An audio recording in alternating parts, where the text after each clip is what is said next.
Have you thought about how some people are not simply stressed, but seem to live inside an erratic stress response that affects digestion, sleep, immunity, and mental steadiness all at once?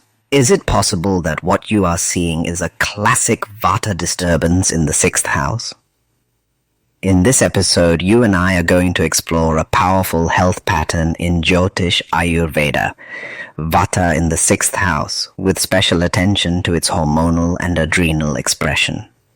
The sixth house governs the small intestine, disease processes, hygiene, critical thought, spleen, lower waist, lower back, immune system, and adrenal-linked hormonal function. You need to understand the central principle first. When Vata rises here, the system becomes irregular, not just weak, not just inflamed, irregular. The slide captures that beautifully. The pattern becomes one of irregular digestion, fluctuating immunity, anxious stress response, and nervous exhaustion. Disease tendency becomes functional and variable, meaning the person may not feel the same from day to day. One day they cope, the next day they crash. That is the signature of Vata. Dry, light, mobile, unstable, and difficult to contain. In health terms, that often means the body loses rhythm before it loses function. And once rhythm is lost, symptoms start appearing in clusters. Here, the most important cluster is the hormonal and adrenal expression. The slide points to irregular cortisol release, sleep disruption, afternoon energy crashes, sensitivity to stimulants, and hormonal depletion patterns. That is not a minor detail. You need to deeply reflect upon this principle. When Vata disturbs the sixth house, the stress response itself becomes unreliable. The person may become alert at the wrong time, tired at the wrong time, wired after sunset, foggy in the afternoon, and unusually reactive to coffee, pressure, noise, deadlines, or emotional friction. This is not just low energy. It is mistimed energy, and that changes how you interpret the chart. The planets shown in the slide are highly relevant: Saturn, Rahu, Ketu, Moon, and Venus.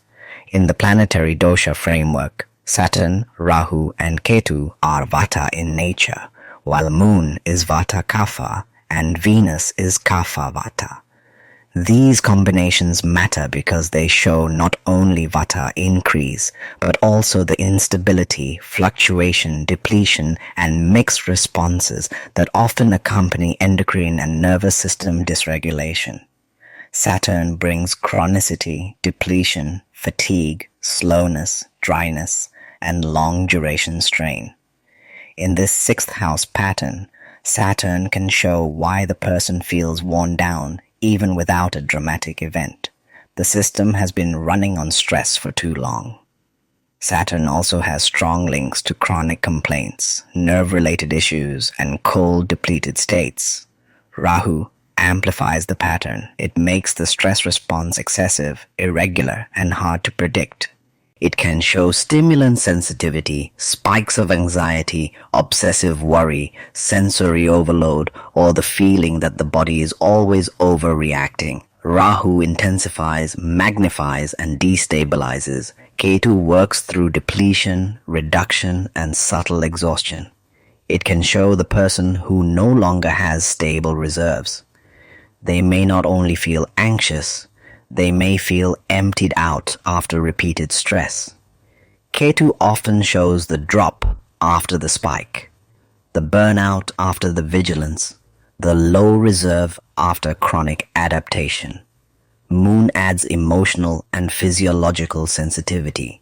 Since Moon governs mind, food, fluids, and emotional responsiveness, it can make the adrenal pattern more reactive to mood, sleep, nourishment, and relational stress. With Moon involved, the person may feel everything more deeply, recover more slowly, and swing between restlessness and heaviness. Venus adds another layer through comfort, hormonal balance, and the body's capacity to feel soothed. When Venus is drawn into a disturbed Vata pattern, the person may seek calm, softness, pleasure, or sweetness, yet still remain unsettled underneath. Venus here can show a system longing for restoration, but not fully able to receive it. So, what does this actually look like in life? It can look like waking unrefreshed even after sleep. It can look like needing stimulants, then reacting badly to them. It can look like doing fine in the morning, then crashing by afternoon. It can look like mental alertness at night when the body should be winding down. It can look like digestion changing with stress, immunity fluctuating with exhaustion, and emotions becoming brittle when the nervous system is overloaded. That is why this sixth house Vata pattern must be read as a whole system rhythm disorder rather than a single isolated complaint. For healers, this is a major insight. Sometimes the client's digestion is not the first problem. Sometimes sleep is not the first problem. Sometimes immunity is not the first problem. The deeper issue is that stress regulation has become erratic, and everything else is now adapting to that instability. For Ayurvedic physicians, this pattern strongly suggests that symptom interpretation must stay grounded in Vata logic. Irregularity, depletion, sensitivity, poor timing, variable appetite, unstable recovery, and nervous overactivation. This is not merely a matter of treating fatigue. It is a matter of restoring regulation. For astrology students, you need to understand something essential. The sixth house is not just where disease shows up. It is where the body reveals how it handles challenge. When Vata dominates here, challenge is not processed smoothly. It becomes scattered, prolonged, and physiologically expensive. And that is why the broader predictive discipline matters so much. A serious health reading requires corroboration through the 6th, 8th, and 12th houses, their lords, associated planets, and active timing. The pattern should be expressed as a risk cluster, not as a fatalistic diagnosis. That approach protects the integrity of the reading because not every person with this pattern will experience it in the same way. Some will show sleep disruption first. Some will show afternoon crashes first. Some will show anxious adrenal surges first. Some will show stimulant sensitivity first.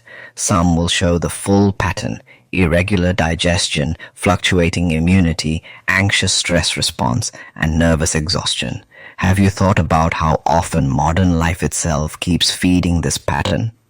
Late nights, overwork, too much screen stimulation, irregular meals, excess caffeine, constant worry, no true recovery. All of these can aggravate the exact Vata logic this combination describes. So the deeper spiritual and therapeutic lesson is clear. This pattern is asking for stability, rhythm, and restoration. Not more pushing, not more scattered effort, not more survival mode productivity. It asks for steadiness. You need to deeply reflect upon this final principle. When the 6th house Vata pattern reaches the adrenal and hormonal axis, the person is not merely tired.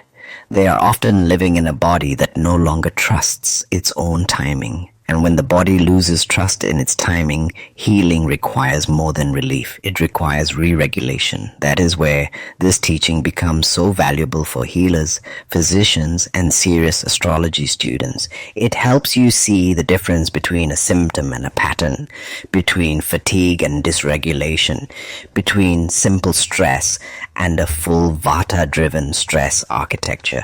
So when you see irregular cortisol release, sleep disruption, afternoon crashes, stimulant sensitivity, and hormonal depletion patterns, do not read them as random fragments. Read them as part of a larger Vata story in the 6th house. That is where astrology becomes precise. That is where Ayurveda becomes practical. And that is where healing begins to move from reaction to understanding.